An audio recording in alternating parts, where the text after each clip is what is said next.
안녕하십니까.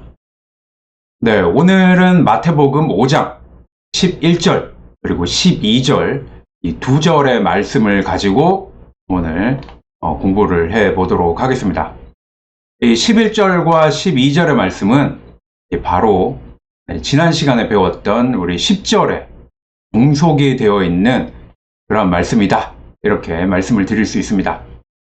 10절에서의 박해가 11절에까지 연장이 되고 이 복되다는 말씀 또한 여전히 이 반복이 됩니다. 그리고 지금까지 이 반복해서 이 복되다 이렇게 했던 그 말씀이 이 12절에서는 좀 더 적극적으로 기뻐하고 환호하라 이러한 격려의 말씀이 되고 있습니다. 이 박해당하고 있는 현실을 깔고 하는 그러한 격려인 것 같다라고 하는 것입니다. 그리고 이 10절에 이 종속되었다라고 이 말씀을 드렸는데 이 종속된 것처럼 보이지 않는 그러한 부분도 있습니다.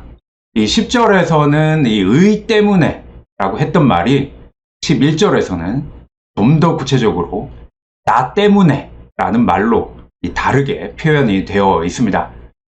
이 또한 이 3절로부터 이 10절에까지 줄곧 그들이라고 하면서 이 3인칭 복수로 일반화 시켰던 이 사람들이 이 11절에 이르면 2인칭 복수로 바뀌어서 너희로 불려지고 있다라고 하는 것도 좀 달라진 점입니다.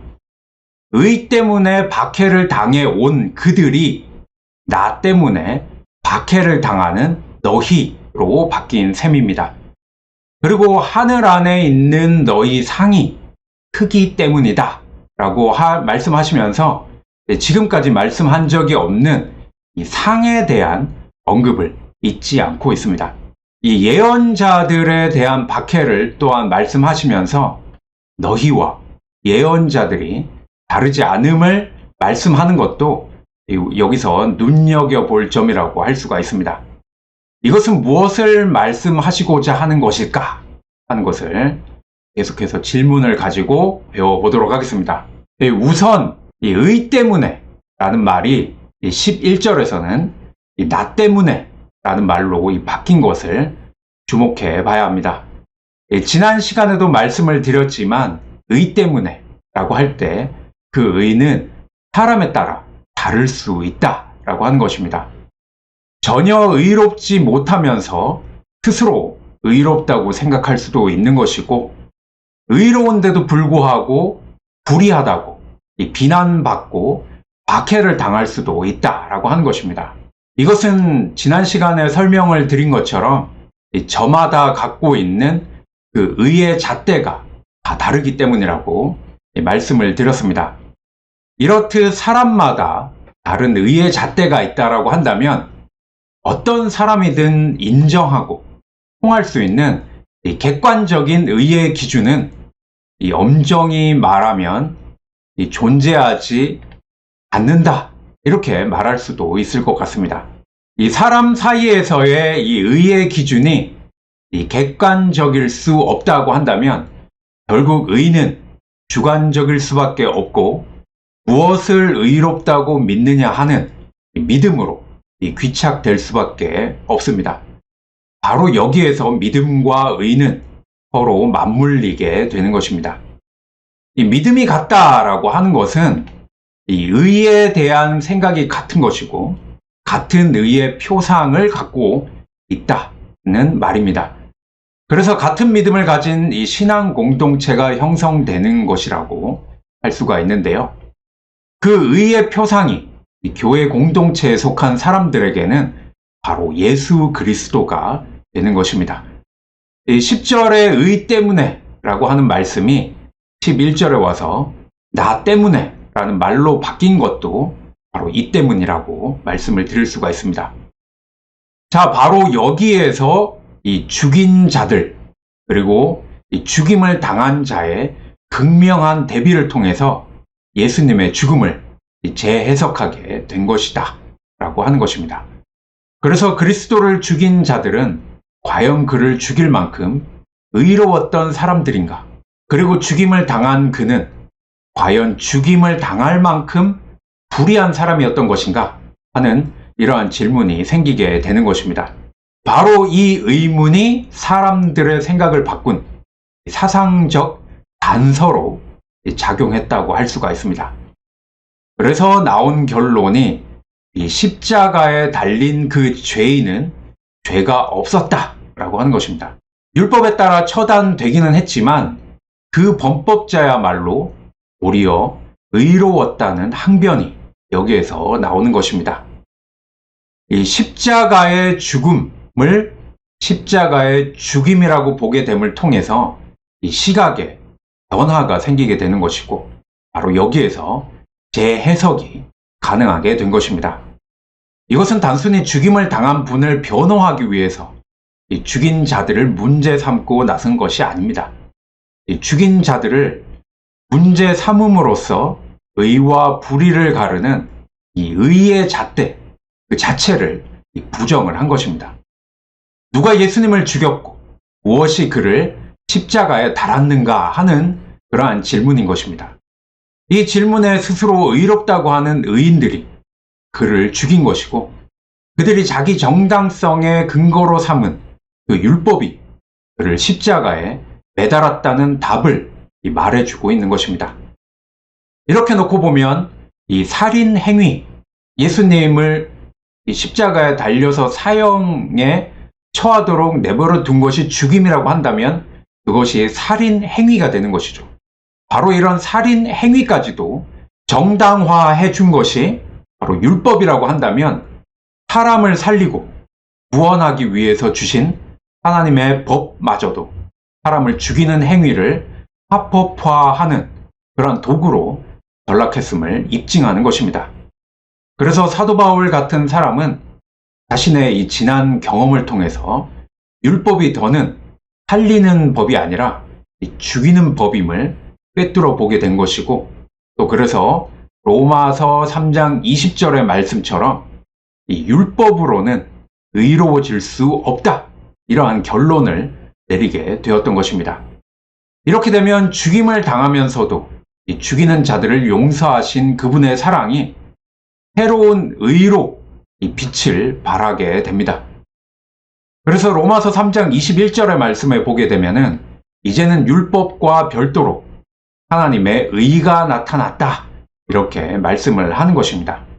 이 빛 앞에서 박해자 사울도 다메섹으로 가는 길에 꼬꾸라지게 된 것입니다.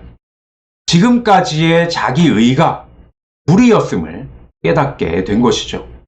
이 깨달음이 바울을 회개하게 했고, 그분은 우리의 죄를 대신하여 십자가에 달려 피 흘려 죽으셨다라고 하는 이러한 죄의 고백이 생겨나게 되었다라고 하는 것입니다.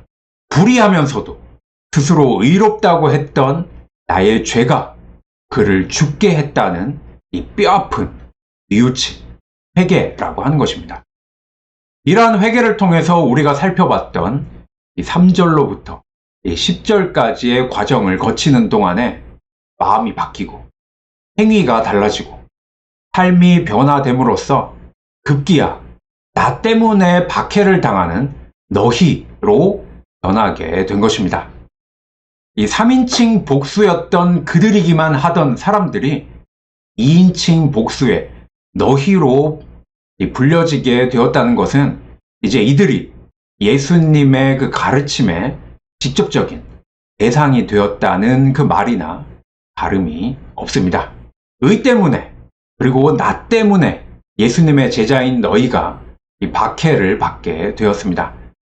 학자들은 이 박해를 예루살렘 멸망, 그러니까 주후 70년 이후 이 유대교의 결속을 다지기 위해서 랍비들이 모였던 얌리아 회의와 관련이 있다고 봅니다. 불타버린 성전 대신 율법을 강화하기 위해서 그들은 구약 정경을 확정하게 됩니다. 이것은 내부 분열을 막고 외부 압력을 이겨내려고 하는 유대교의 자구책이었습니다.